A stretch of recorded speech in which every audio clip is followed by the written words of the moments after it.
நம்ம பிரதமர் மோடி அவர்கள்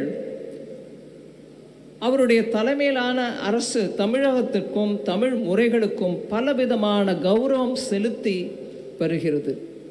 முதல்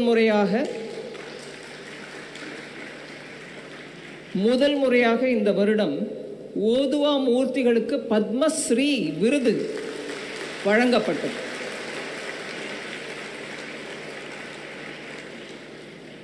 சென்ற வருடம் நடந்த ஆடி திருவாதிரை நாளில் பல ஓதுவார்கள் கௌரவிக்கப்பட்டனர்.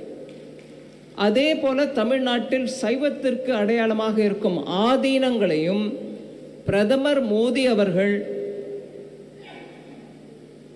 தொடர்ந்து கௌரவித்துக் கொண்டு வருகிறார். முக்கியமாக புதிதாக நிறுவிக்கப்பட்ட நாடாளுமன்ற அந்த பரிசரத்தில் ஆதீனங்களுடன்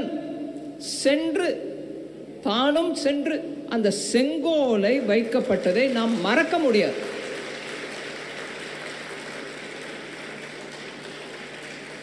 நான் இங்க அரசியல் பேசல. பாரத நாடு சுதந்திரம் அடைந்த போது கொடுக்கப்பட்ட அந்த செங்கோல் எங்கேயோ மறைந்து கிடந்த அந்த நிலையில புதிதாக நிர்வகிக்கப்பட்ட பாராளுமன்றத்திலே அந்த செங்கோலை எங்கிருந்தோ எடுத்துட்டு வந்து தான் போய் நிறுவல. பிரதமர் அவர்கள் எல்லா விதமான பூஜைகளும் அதற்கு முன்தினமே ஆதீனங்களுடன் அமர்ந்து செய்து ஆதீனங்கள் வழி முன்னேற அவர் பின்தொடர்ந்து சென்று அந்த செங்கோலை பார்லிமெண்ட்ல நிரூபித்தார்.